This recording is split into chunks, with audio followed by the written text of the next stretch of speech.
আসসালামু আলাইকুম গাইস, কেমন আছেন? নিশ্চয় ভালো আছেন। আমিও আপনাদের দোয়া এবং আল্লাহর রহমতে বেশ ভালো আছি। ভিডিওর শুরুতেই ছোট্ট একটা রিকোয়েস্ট, অবশ্যই লাইক দিবেন। লাইক দিয়ে পুরো ভিডিও দেখবেন, অবশ্যই ভালো লাগবে। আর এই যে ভিডিওর শুরুতেই দেখতে পাচ্ছেন, আমি আজকে পুরো ঘরটা এই যে ক্লিন করে নিব আর কি, ঝেড়ে ঝুড়ে পরিষ্কার করে নিব। কয়দিন পর পরই ঝাড়ি, তারপরেও এত মাকড়া রাসের ভাষা কই থেকে হয়, বিশেষ করে যে কানি কোনাতে গেলে দিয়ে বেশি হয়। তো ভিডিওটা দেখতে থাকেন, ভালো লাগবে। আর আজকে আমি আমার ঘরের মানে নতুন একটা ফ্যান অনেক দিন হলে পড়ে আছে, চলতে চলতে হঠাৎ করে বন্ধ হয়ে গেছে। তো ফ্যানটা আমি নিজেই ঠিক করব। আর কিভাবে ফ্যানটা ঠিক করি অবশ্যই পুরো ভিডিও দেখবেন। আর এই যে বিশেষ করে ফ্যানে যে এত ময়লা কই থেকে আসে, তো যাই হোক, আমি ঘরটা ঝেড়ে ঝুড়ে মার্কারাসগুলো করে নিলাম। আর এই যে দেখতে পাচ্ছেন নিচে কত ময়লা পড়ছে, আর বিছানার মধ্যে তো পড়ছেই। তো আজকে কিন্তু আমি বিছানা সকালবেলা গুছিয়ে নেই যে আজকে ঘরটা ঝাড়বো বলে বিছানাটা গুছাই নেই। আগে রান্না করে খেয়ে নিয়েছি, তারপরে এই যে ঘরের কাজে হাত দিয়েছি। যেহেতু পুরো বাসাটা আমার একা হাতে সামলাতে হয়, আর আমার ঘরের যে কোনো জিনিস কোনো সমস্যা হলে আমারই দৌড়াদৌড়ি করে ঠিক করতে হয়। আমার হাজবেন্ড তো তার ব্যবসা নিয়ে সে ব্যস্ত থাকে, সে সংসারের কি লাগবে, কি কি প্রয়োজন, কি নষ্ট হইলে ওগুলো তার দেখার বিষয় নয়, ওগুলো আমাকেই দেখতে হয়। তে ফ্যানটা অনেক দিন, যেহেতু চার্জার ফ্যান, মাঝে মধ্যে কারেন্ট থাকে না, নতুন ফ্যান, তে বলছে যে মেকারের কাছে নিয়ে যাইতে। তে ভাবলাম যে একটু মেকারের কাছে নিয়ে যাওয়ার আগে নিজে একটু চেষ্টা করি যে কি ঠিক করতে পারি কি না। তে আগে আমি এই যে বিছানার চাদরগুলো আগে চেঞ্জ করে নিব, ঘরটা পরিষ্কার করে ঝাড়ু দিয়ে নিব। ভিডিওটা দেখতে থাকেন।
তো এই যে বিছানার চাদরটা কিন্তু আমি অলরেডি বিছানায় আর কি করে নিছি, পেরে নিছি। এখন এই যে বালিশগুলো গুছিয়ে নিতেছি। আর আমরা মানুষ এখানে থাকি দুইজন, বালিশ কুল বালিশ সহ কিন্তু 5টা। 2টা বালিশ মাথার তলে থাকে দুইজনের, আর 2টা বালিশ পায়ের নিচে থাকে।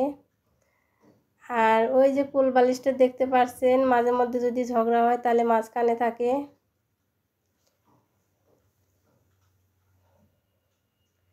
আর এই যে খাতাটা দেখতে পাচ্ছেন, এই খাতাটা আমি কিন্তু মেশিনে সেলাই করছিলাম, একটু ফাঁকা ফাঁকা করে। খাতাটা অনেক দিন হয়ে গেল, মাঝখানে নষ্ট হয়ে যাইতেছে। তো যাই হোক, আমার অনেক খাতা আছে,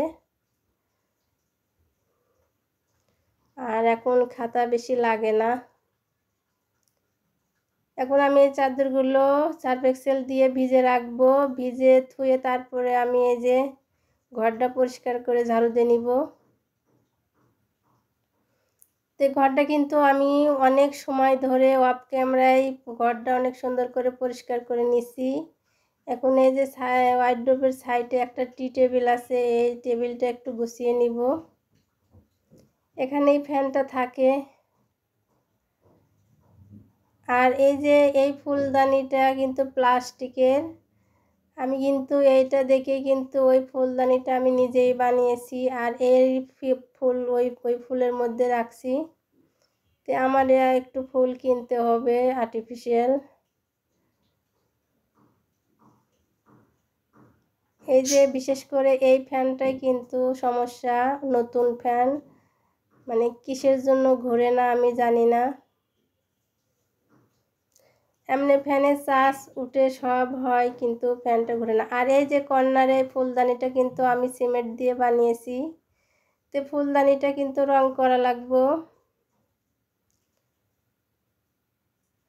তো এই যে ঘরটা কিন্তু আমি পরিষ্কার করে ঝাড়ু দিয়ে নিয়েছি। এখন আমি ফ্যানটা ঠিক করব, দেখি ঠিক করতে পারি কি না।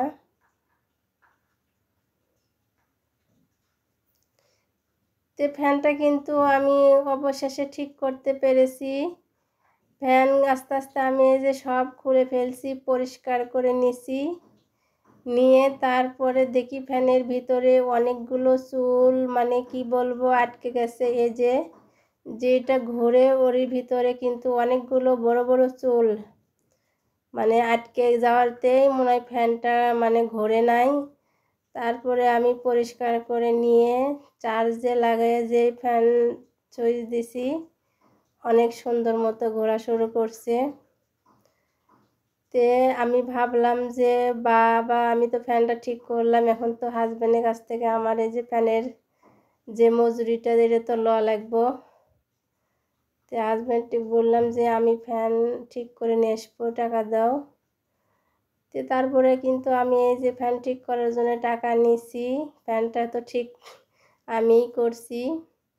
তো বললো যে ফ্যান তো তুমি নিয়ে গেলা না, বলে ফ্যান আমি ঠিক করছি, টাকাটা তো আমারই নিতে হবে। তো এই যে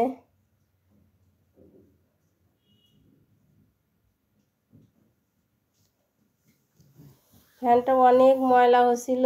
আর দ্বিতীয় কথা, ভিতরে চুল আটকে যায়, মানে কি বলবো, একদম জাম মেরে গিয়েছিল।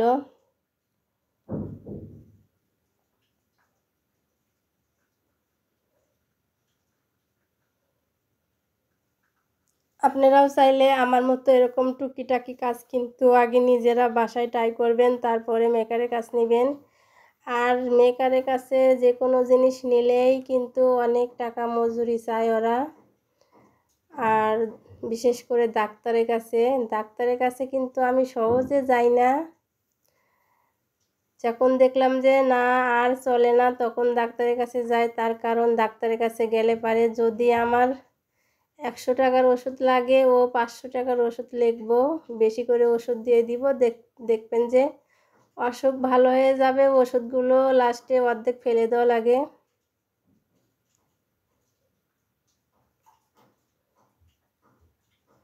তো আমি কিন্তু এই যে সাইটের যে বেল্টটা, এটা কিন্তু অনেক কষ্ট করে লাগাইছি, পরে অফ ক্যামেরায় টানাটানি করার পরে এই যে নাটটা এখন আমি চার্জে দিয়ে দেখব যে আল্লাহ ফ্যানটা চলে কিনা। তো এই যে ফ্যানটা কিন্তু এখন আমি চার্জে বেজে দিব, দেখি ঘুরে কিনা। তো ভিডিওটা এখানে শেষ করে দিব। সবাই ভালো থাকবেন, সুস্থ থাকবেন। অবশেষে কিন্তু ফ্যানটা ঠিক হয়ে গেছে।